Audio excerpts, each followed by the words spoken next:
Sean bienvenidos una vez más a este su espacio expositivo con Tulio Reyes Miranda, dando continuidad en esta ocasión al comentario de la Parashat de la semana, que lleva por título la Parashat Noah. En esta ocasión, haciendo una nueva entrega en relación al Nuevo Testamento. Es decir, comentaremos la Parashat desde el Nuevo Testamento, de los escritos apostólicos, por así decirlo.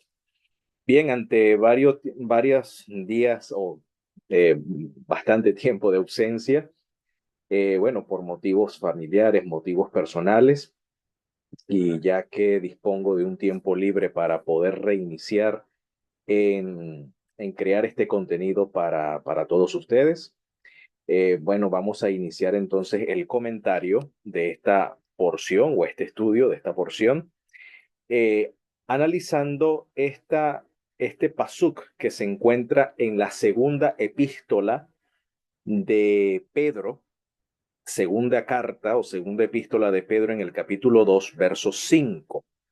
Y aquí pues vamos a comentar la parshat Noah, ¿ok? O la parshat de la semana. Dice, y si no perdonó al mundo viejo, mas guardó a Noé, pregonero de justicia, con otras 7 personas trayendo el diluvio sobre el mundo de malvados.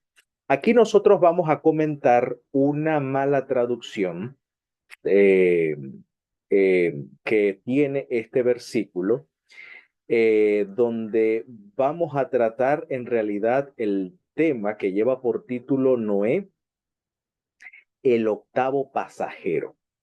¿Por qué? Porque yo en estos momentos acabo de citar la versión Reina Valera del 60, donde esta traducción contiene o esta versión contiene un error de traducción, no está siendo fiel al griego. Si comparamos este versículo con otras versiones, por ejemplo, si comparamos este versículo con la nueva versión internacional, nos dice algo diferente. Por ejemplo, dice, tampoco perdonó al mundo antiguo cuando mandó un diluvio sobre los impíos, aunque protegió a 8 personas, incluyendo a Noé, predicador de la justicia. Esto es lo que dice la nueva versión internacional. Fíjense, es muy diferente a lo que dice la Reina Valera del 60, que no perdonó al mundo viejo, guardó a Noé, pregonero de justicia, con otras 7 personas. O sea, la diferencia está aquí, 7 personas. Aquí la nueva versión internacional dice, aunque protegió a ocho personas, incluyendo a Noé, predicador de la justicia. Sin embargo, si uno lee la Biblia textual de la cuarta edición, Biblia textual cuarta edición, nos sorprenderemos que hay una diferencia abismal en la traducción, porque dice, y del mundo antiguo no perdonó sino a Noé, al octavo, al que guardó como pregonero de justicia, trayendo un diluvio sobre un mundo de impíos. Noten la diferencia. Tenemos la versión Reina Valera 60 que dice que Dios guardó a Noé, pregonero de justicia, con otras 7 personas. Nueva versión internacional nos dice que protegió a 8 personas, incluyendo a Noé, predicador de la justicia, pero ahora tenemos la Biblia textual de la cuarta edición que guardó a Noé al octavo. Aquí hay diferencias en la traducción. La gran mayoría de las versiones que yo consulté, nueva versión internacional, que a mí me encanta, perdón, la Biblia Nueva Jerusalén, o la Biblia de Jerusalén, mejor dicho, disculpen, que es una versión que una de mis preferidas, para serles sincero, pues lamentablemente traduce como la Reina Valera. Para que puedan notar que yo no estoy casado con ningún, aunque puedo tener cierta inclinación, mas yo no me fío de ninguna traducción porque todas tienen errores, lamentablemente. Unas más que otras, pero todas las tienen.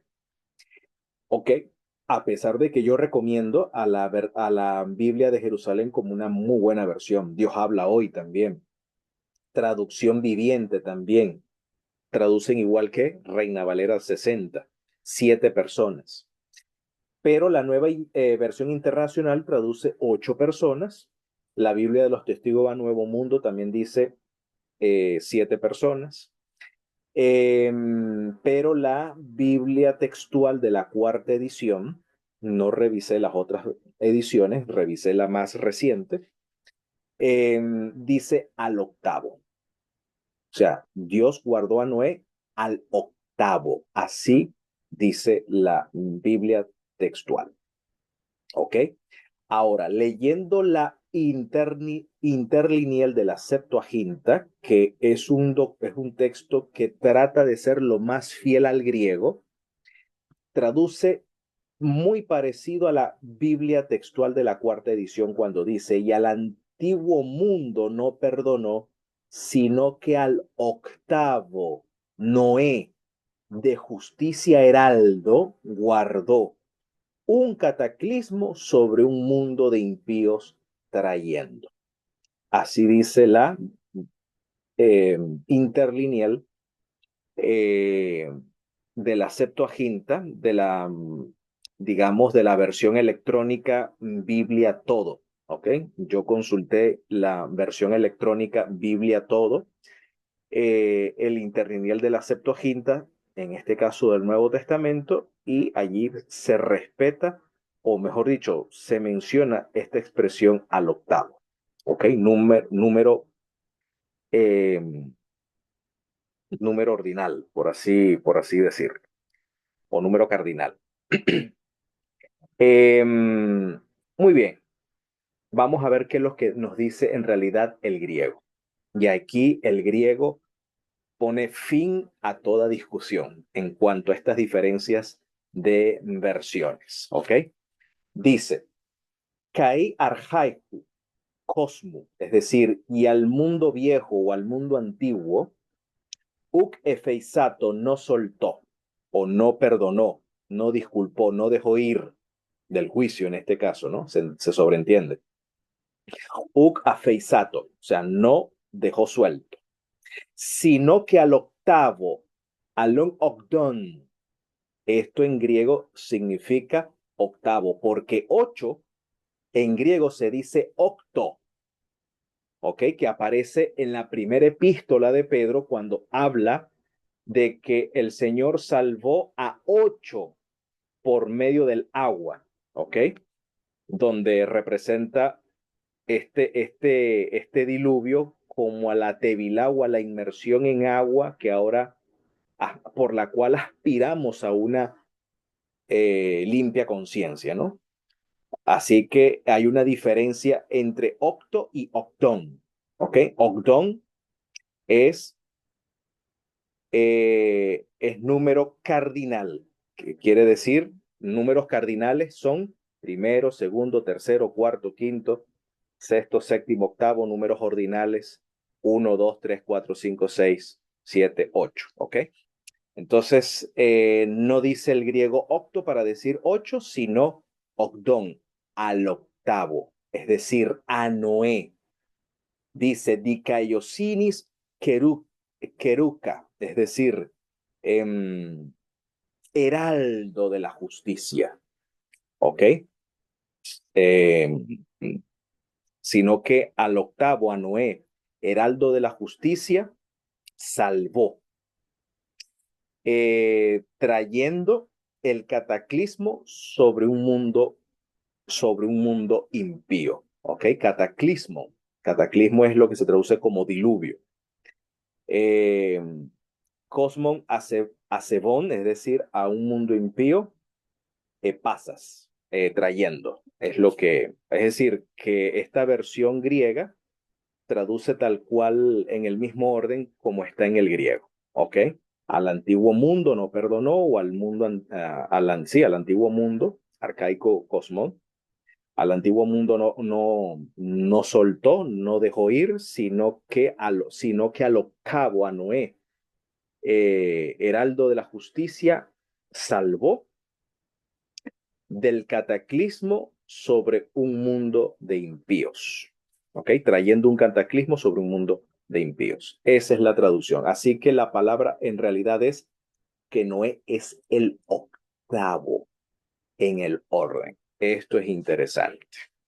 Ahora, ¿cómo entender en qué sentido Noé, siendo el heraldo de la justicia, fue el octavo? ¿Por qué el octavo? ¿Qué nos indica la escritura al mencionar exactamente en este orden cardinal de llamar a Noé el octavo? ¿Por qué el octavo? Muy bien. Entonces tenemos que ir a la Torá. Vamos a ver qué nos comenta, qué información nos brinda la Torá al respecto. Cuando uno revisa, por ejemplo, el capítulo 7, en el capítulo 7 se nos menciona que el Eterno le da una revelación a Noé diciendo lo siguiente: entra tú y toda tu casa en el arca. Quiero aclarar que la palabra arca en hebreo, en el idioma hebreo, es teiba. Y casualidad que esta palabra teiba es la misma que aparece en el libro de Éxodo o en el Sefer Shemot, en el capítulo 2, cuando la madre de Moshe, Yochebed o Jocabed, toma al niño de 3 meses y lo coloca, en las versiones españolas dice, en una canasta. No, lo coloca en una teiba. La misma palabra que se utiliza aquí en el capítulo 7, verso 1, o mejor dicho, la misma palabra que se emplea en la Torá para traducir arca. Nos preguntamos, ¿por qué aquí la palabra teiba se traduce aquí como arca y allá como canasta? En realidad, las dos traducciones están equivocadas, porque la palabra teiba no es ni arca ni canasta. Teiba es un cajón. Claro, la diferencia es que Moshe fue puesto en un cajón pequeño, mientras aquí estamos hablando de un cajón titánico, porque no solamente portaría una familia, sino también a miles y quizás casi rayando a millones de animales o de diversas especies en un cajón. La palabra teiba en realidad es un cajón. ¿Y por qué no barco? ¿Ok? ¿Por qué no barco? Porque esta teiba, para llegar a ser barco, necesita un timonel, necesita un timón. Por eso que no es barco, sino es un cajón, porque este cajón, al ser levantada por el agua, ¿ok? Por el agua, este cajón estaría, entre comillas, humanamente, a la deriva, sin un timonel. Pero sabemos que este cajón, ¿ok? Estaba siendo custodiado por la mano del Todopoderoso. De la misma forma como la madre de Moshe colocó a su hijo en una teiba, en un cajón, ¿ok? A merced de las aguas del Nilo, pero con oración, ¿ok? Con una oración dirigida al cielo, el Señor se hizo cargo de ese cajón que no tenía timón, obviamente, ¿ok? Sino que estaba a merced del Nilo, pudo dirigir corriente abajo, dirigir este cajón precisamente hasta el lugar donde el Señor había predestinado o donde el Señor había ya preparado, que dicho sea de paso, la idea es la misma, había preparado a la hija del faraón para que se hiciese cargo de este niño, en la cual su madre había encomendado en fe al cuidado de este muchacho, de este bebé. Así que igualmente el arca,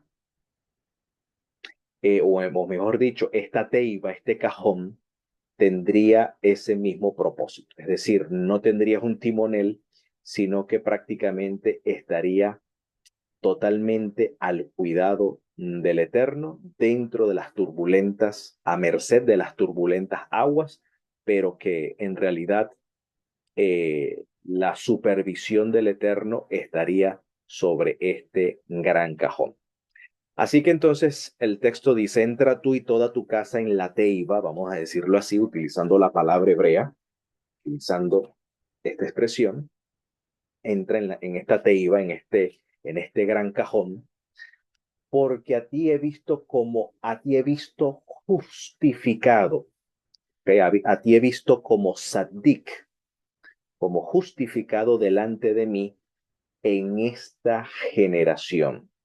Por tanto, de todo animal limpio, ¿ok? La razón de esta elección de animales limpios y hacer una diferencia de animales impuros, la razón no es tanto dietética.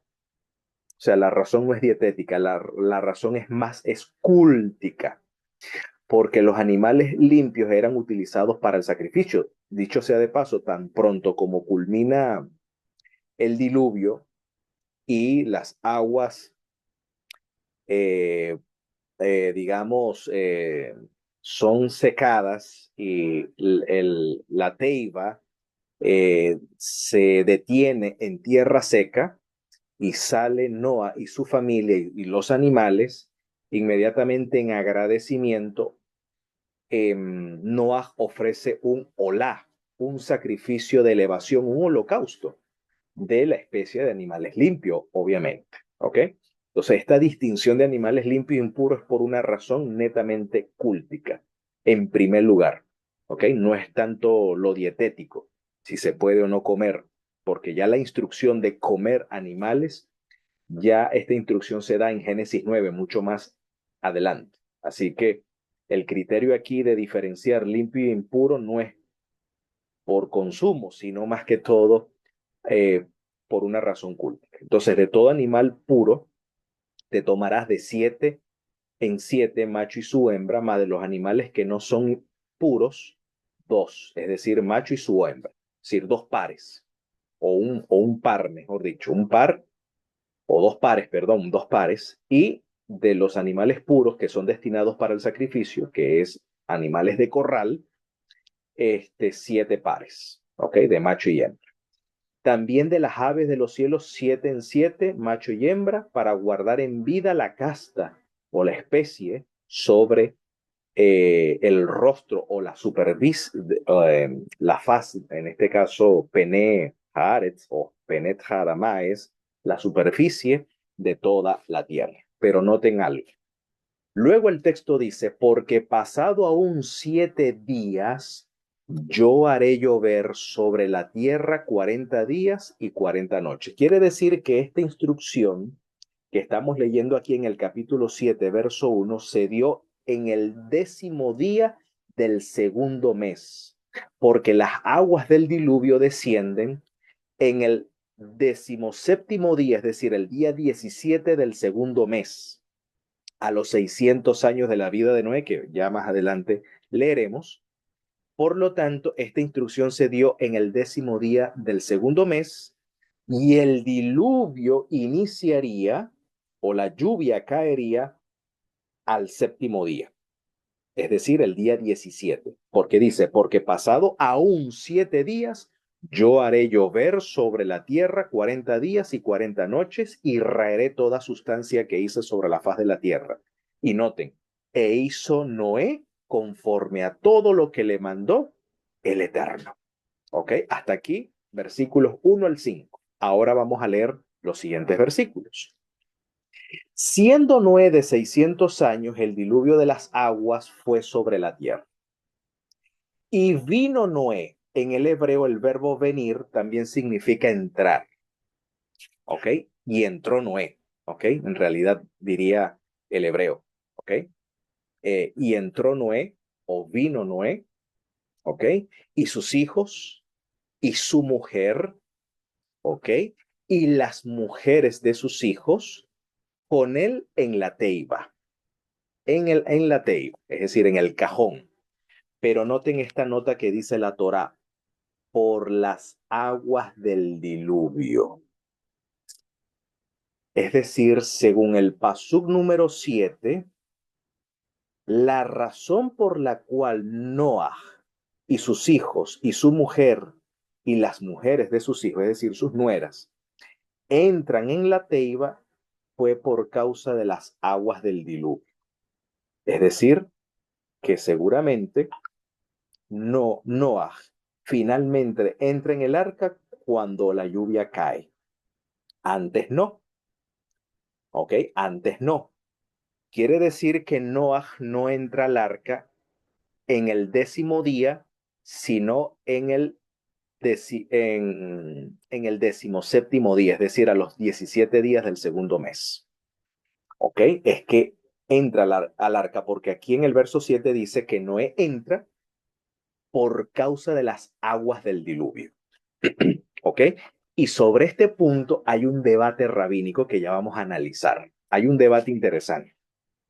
Luego dice, de los animales limpios, quiere decir que aquí la Torah no está siguiendo un orden cronológico. Recuerden que los autores bíblicos, especialmente el autor de la Torah, la historia o la narrativa no lleva un orden cronológico, sino un orden temático. De hecho, la Torah está estructurada por lo que se llama parshiyot, pequeñas porciones temáticas, donde el narrador no se interesa en la cronología, sino en el tema, es decir, en la teología de fondo. Eso es lo que tiene interés el autor. El autor está interesado más en la exactitud teológica, más dentro de la narrativa, más que la exactitud cronológica.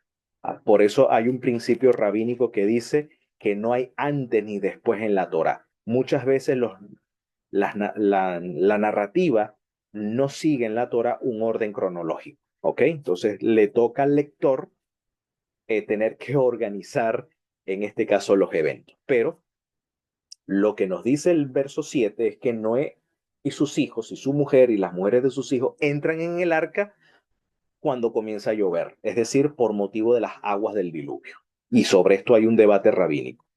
Entonces dice luego, de los animales limpios y de los animales que no eran limpios y de las aves y de todo lo que anda arrastrando sobre la tierra, de dos en dos, dice, entraron a Noé en el arca.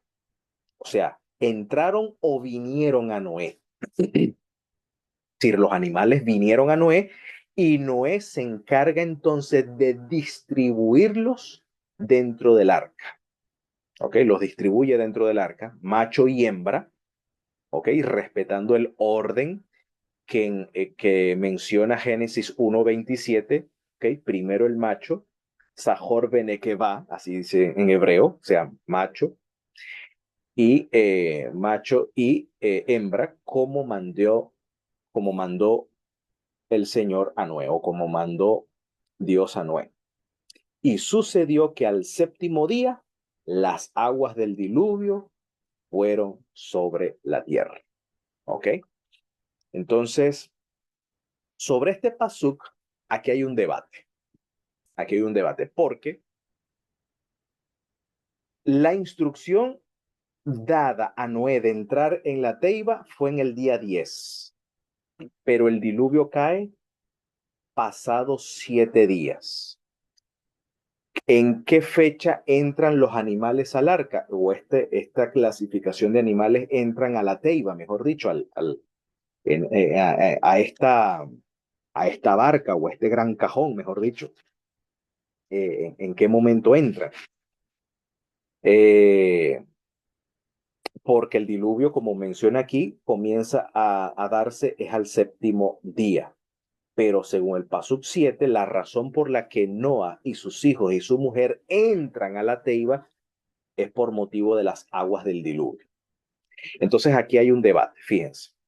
Permítanme citar a Rashi, que es un comentarista, es uno de los más geniales comentaristas de la Torá del medioevo, o sea, de la época medieval, en su tratado o en su libro o en su comentario llamado Bereshit Rabbah, en el Perek 32, en el capítulo 32, Pasuk 6. Esto es un comentario a la Torah de los rabinos, Bereshit Rabbah. ¿Okay? Es una serie de comentarios, una serie de midrashim o explicaciones al texto o comentarios al texto por diversos rabinos. En este caso, Rashi da una explicación al Pasuk 7 del capítulo 7 de Génesis, cuando dice que Noah y su familia entran a la Teiba por causa de las aguas del diluvio. Y aquí hay una nota de Rashi.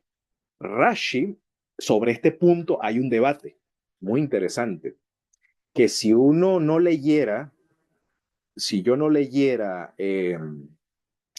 la literatura midrásica, ni me enterara de estos debates o de estas discusiones, porque estas discusiones enriquecen el texto. Lejos de establecer un dogma, una posición teológica o una interpretación fijada sobre el texto, al contrario, la diversidad de opiniones enriquece el texto. Como hay un dicho, ¿no? Entre los judíos, que donde hay dos judíos hay tres opiniones, ¿ok? Así que el comentar el texto y la diferencia o la divergencia de interpretación, eh, más que, eh, más que, por así decirlo, verlo como divergencias doctrinales o divergencias de interpretación, en realidad el debate o la diferencia de interpretación o de perspectivas, lo que ayudan es a enriquecer el texto. Entonces, Rashi opina sobre esa nota de la Torah por causa de las aguas del diluvio. Dice, Noé también era de aquellos que carecen de fe. Para Rashi, Noé fue un hombre falto de fe en ese momento y va a explicar. Dice, creyó y no creyó que vendría el diluvio. Es decir, parece ser que, según Rashi, Noé era ambivalente, era dubitativo, porque creía y no creía. Pues dice, y no entraría en el arca hasta que las aguas lo obligaron a hacerlo. De hecho, el Midrash comenta que su fe no era absoluta, ya que si el agua no le hubiera llegado a los tobillos, no habría entrado al arca. Es decir, para Rashi, interpreta este pasaje de Génesis 7:7, Noé entra a la teiba no por mandato del Eterno, no porque le creyera la palabra del Eterno, sino porque vio las aguas del diluvio que comenzaron a crecer y motivado por el miedo entra al arca. Esta es la opinión de Rashi. Obviamente esta opinión está en contradicción con lo que enseña el autor de Hebreos en el capítulo 11, donde dice claramente que por la emuná, por la fidelidad, Noé,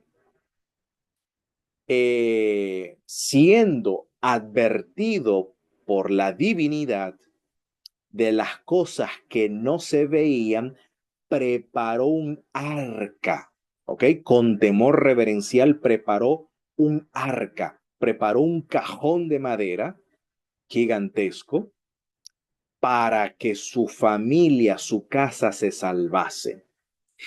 Y por esta emuná, por esta fidelidad, dice, condenó al mundo. Es decir, que la fe no solamente salva, la fe también condena.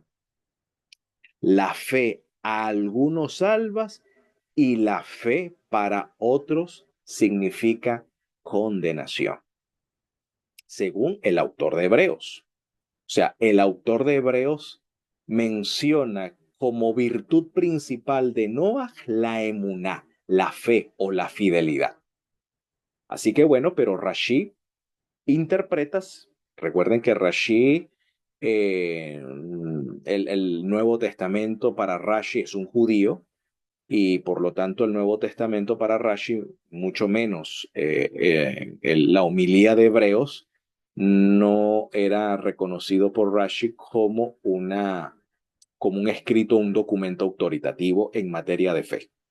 Por lo tanto, pues, en la opinión de Rashi, Noé entra al arca por causa de las aguas del diluvio y no por el mandamiento del Eterno, no por la palabra del Eterno. Es decir, que Noé no era un hombre de una emuná shelema, no era un hombre de fe completa, por así decirlo.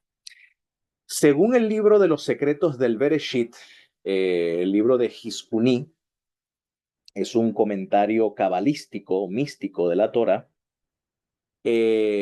opina lo mismo que Rashi, que a causa de las aguas del diluvio y no a causa de la orden de Dios o de de la palabra de Dios o del mandamiento de Dios de entrar en el arca, es por eso que los sabios comentan que ni siquiera Noé era un neemán, es decir, era un fiel o un creyente firme, mientras esperó hasta que la necesidad lo obligó a refugiarse en el arca o en la teiba. Es decir, según este escrito, según este documento, Noé no era un hombre de emuná, no era un hombre de fe, sino que estaba, pues, era de los tipos de personas que tenía que primero ver para poder creer. ¿Ok? Entonces, esta es la opinión de algunos rabinos, ¿ok? De algunos comentaristas al texto. Según el Radak, conocido como el Rabí David Kimhi, dice que opina también lo mismo que este documento cabalístico o este documento místico, y al igual que Rashi, que la razón por la cual Noé entra al arca y también su familia es por causa de las aguas del diluvio. ¿Ok? Por lo tanto, estas palabras proporcionan la razón por la cual entró Noé. No entendemos, dice el Radak, que no entendemos al erudito de Bereshit Rabbah, que en este caso el comentarista es Rabí Yohanan, que cita a Rashi, que afirmó que a Noé le faltó emuná, le faltó fe, le faltó firmeza, porque no entró en el arca hasta que la lluvia lo obligó a hacerlo. Es decir, para Rabí Yohanan, quien en realidad es el autor de esta premisa de que Noé no entró en el mismo día en que fue instruido, sino que tuvo que esperar 7 días hasta que cayeran los primeros chaparrones, por así decirlo, o hasta que el agua le llegara a los tobillos, para entonces apuradito poder entrar al arca, según Rabí Yohanan, que es el pionero de esta idea, ¿no? Después de todo, pero recuerden que estos son rabinos medievales, ¿no? No eran rabinos antiguos, rabinos medievales. Es decir, desde el 1000 para acá. Entonces, después de todo, la Torá había declarado específicamente que Noaj era perfecto e hizo todo lo que Dios le había ordenado. Obviamente, los rabinos también se percatan de que sería una contradicción aquel texto que está en el capítulo 7, verso 5, que Noé hizo todo conforme a lo que el Eterno le había ordenado. Entonces, ¿cómo vamos a decir que es una falta de fe cuando al contrario, más bien Noé exhibe perfecta emuná o una emuná shelema, una emuná completa, una fidelidad completa, cuando Noé hace las cosas según Dios le había encargado? ¿Ok? Ahora vemos esta opinión, esta opinión del Rambán el Nachmanides, porque en la tradición judía hay dos Rambán. Está el Rambán con M al final, que es Maimónides, y está el Rambán con N al final, que es el Nachmanides. En este caso vamos a citar el Rambán el Nachmanides, donde opina diferente a estos rabinos medievales, donde donde explican que la razón por la cual Noé entra al arca es por las aguas del diluvio. Pero aquí el Nachmanides va a opinar que en realidad era por la emuná. Leamos ahora. Ven tú y toda tu casa al arca. O sea, aquí el Nachmanides está explicando este pasuk o esta mitad del pasuk. ¿Ok?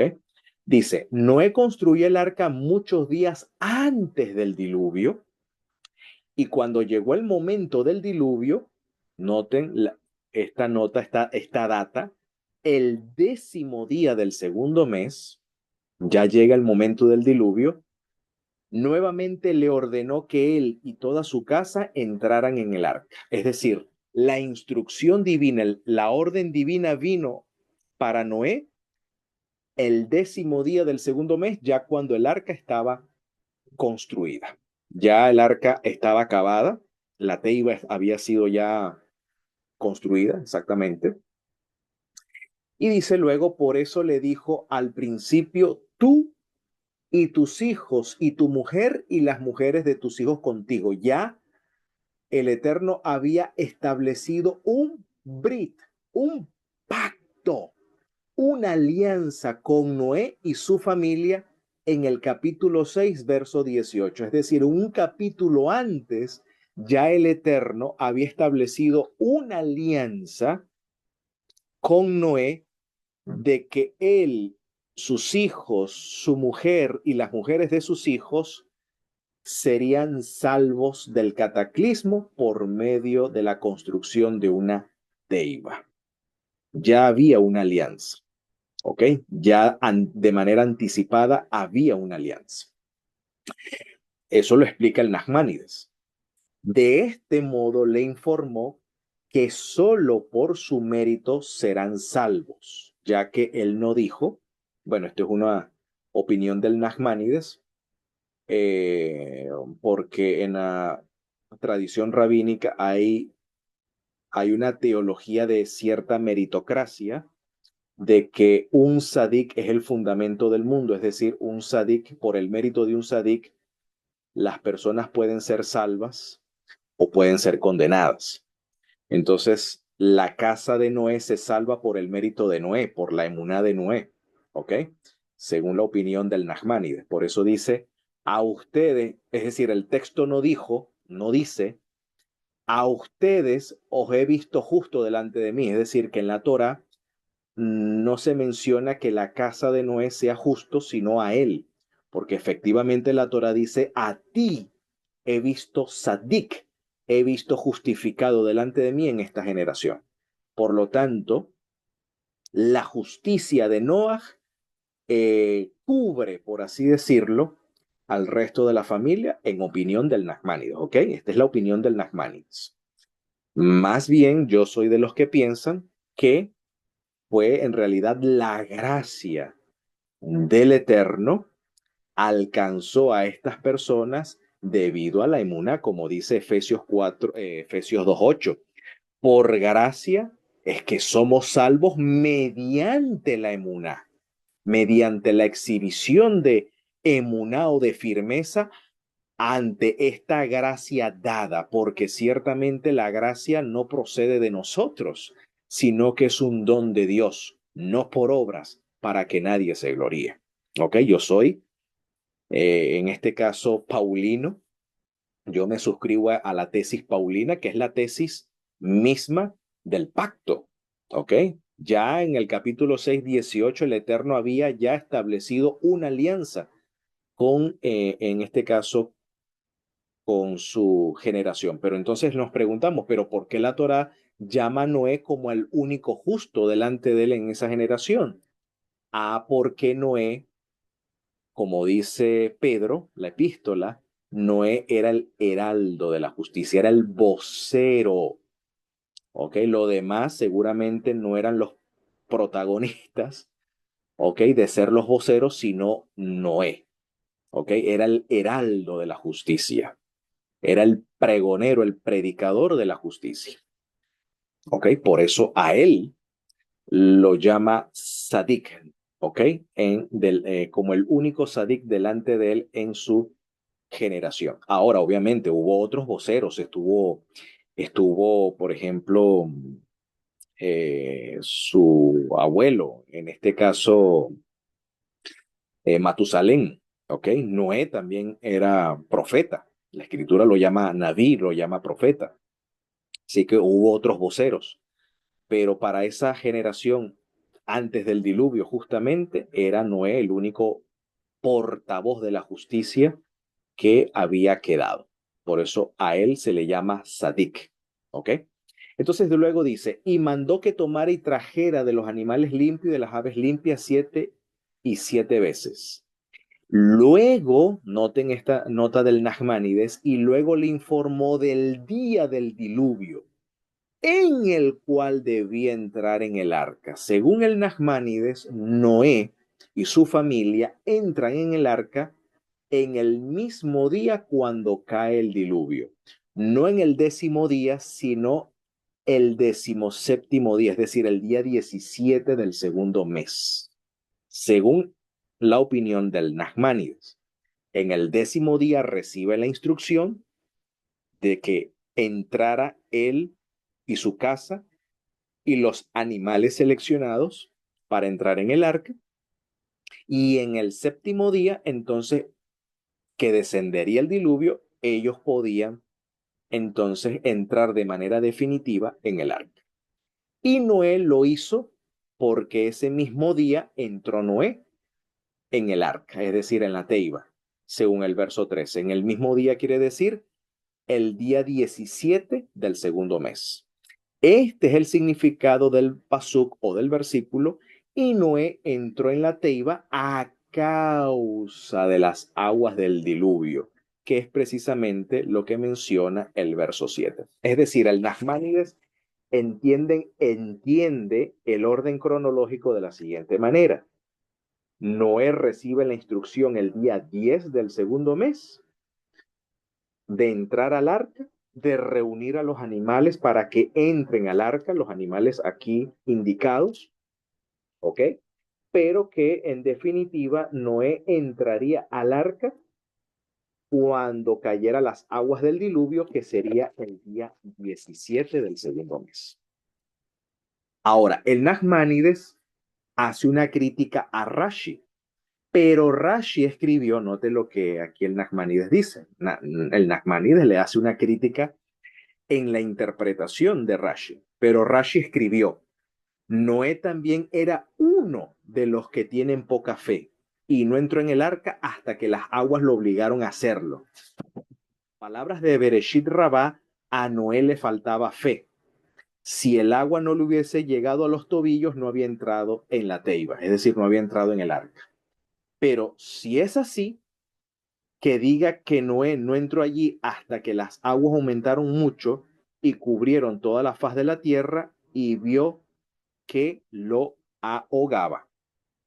Es decir, el Nachmanides está criticando la lectura de Rashi o la percepción de Rashi de que en realidad, pues Rashi concuerda con Rabbi Yohanan de que a Noé le faltó fe y Noé no entró al arca hasta que vio que las aguas acrecentaron, las aguas del diluvio acrecentaron en el día indicado que descendería las aguas, y por eso entonces no entró antes al arca porque dudaba de que en realidad hubiese un diluvio. Y hasta que vio que las aguas descendieron y que las aguas estaban creciendo, ¿ok? Y ya veía la amenaza del ahogamiento, entonces Noé y su familia eligen entrar en el arca, es decir, eligen entrar en el arca por miedo para preservar sus vidas, pero no en fidelidad a la palabra de Dios, ¿ok? Pero el Nachmanides critica esta postura y luego entonces va a refutar la postura de Rashi y obviamente del pionero, el Rabí Yohanan. Entonces dice, más adelante en su comentario, cuando el Nachmanides va a comentar el verso 16, dice, y los que entraron, entraron varón y hembra eh, de toda carne, al igual que Génesis 1:7, el mismo orden, primero varón y luego hembra. Sahar Benekeba, ¿ok? Respeta el orden, el mismo orden de Génesis 1:27. Para este detalle lo nota el Nachmanides. Entonces, el Nachmanides dice, la intención de esto es que los que entraron en el arca fueran varones y mujeres, porque así los introdujo Noé, como Dios le ordenó, ya que fue él quien le ordenó introducirlos en el arca.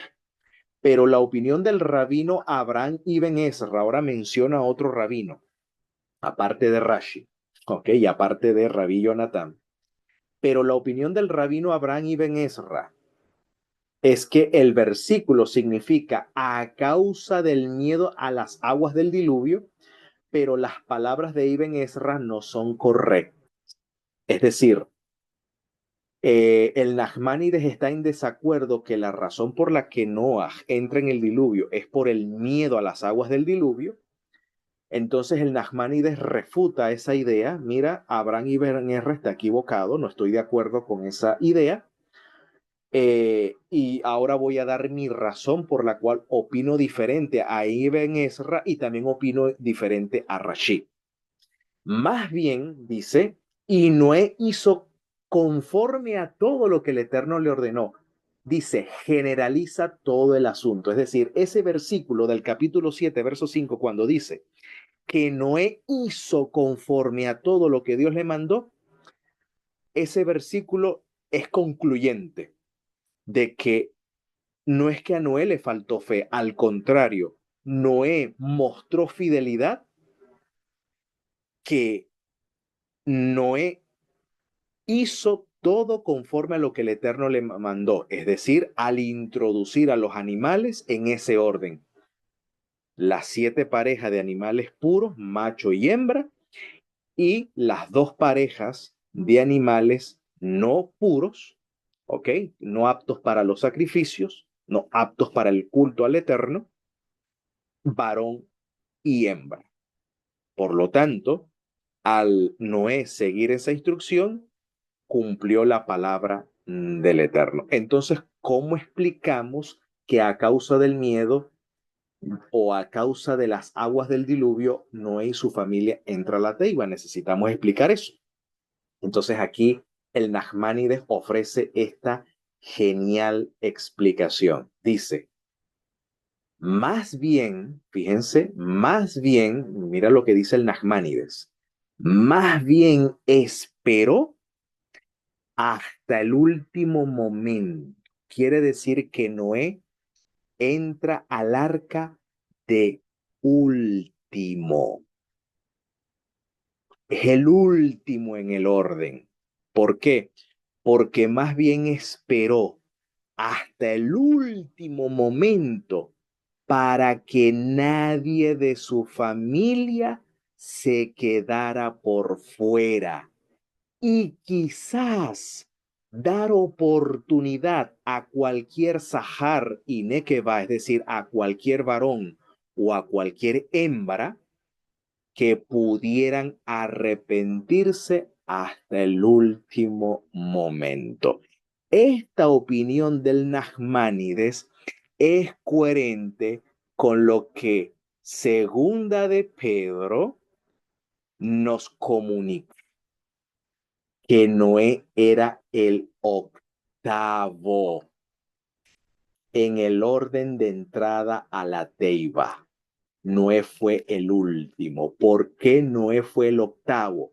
¿Por qué Noé fue? Que esta es la verdadera traducción. Esto es lo que el texto griego comunica. Él es el octón. Es el octavo en el orden. Es el octavo pasajero. Porque es el último en entrar al arca. ¿Por qué? Porque aquí el Nachmanides nos dice o nos ayuda a esclarecer el punto de que Noé esperó que toda su familia pudiese entrar, que ninguno quedara por fuera, y también dar oportunidad a que alguno de la multitud incrédula pudiese arrepentirse y salvarse al último momento. Es decir, todavía Noah esperaba salvar a alguno. Por eso que la escritura llama a Noah el heraldo de la justicia, pregonero de la justicia, porque llamaba a la multitud a volverse de sus malos caminos y pudiese recibir la salvación, entrando, por supuesto, en este contexto, entrando al arca. Por eso que él es el último, por eso que la escritura lo llama que él es el octavo. Y con esto, mis queridos, eh, eh, podemos nosotros aprender esta hermosa lección de que realmente el Eterno está dispuesto para salvarnos, ¿ve? Puede esperar hasta las últimas consecuencias. El Señor nos ha extendido un tiempo de gracia hasta, o sea, lo que dice el profeta Ezequiel: yo no quiero la muerte del impío, yo no quiero que el impío muera, yo no quiero la muerte del rasha, del impenitente, al contrario. Y como dice el apóstol Pedro, la tardanza, la aparente tardanza que vemos respecto a la parucía o a la presencia corporal de nuestro Señor Jesús en las nubes del cielo, la tardanza no se debe a un incumplimiento de la palabra de Dios, sino que el Señor es paciente, esperando que todos procedamos al arrepentimiento. Es cierto, quizás no todos, es verdad, no todos, no todo el mundo procederá a la Teshuvah, pero el Eterno espera pacientemente, ¿ok? Espera pacientemente hasta el último momento, hasta el momento que sea necesario, de que alguno se vuelva por el conocimiento de la verdad, pueda alcanzar la salvación. Y mientras esto se haga así, quiera el Eterno enviar pronto al Mesías y en nuestros días, y podamos decir amén.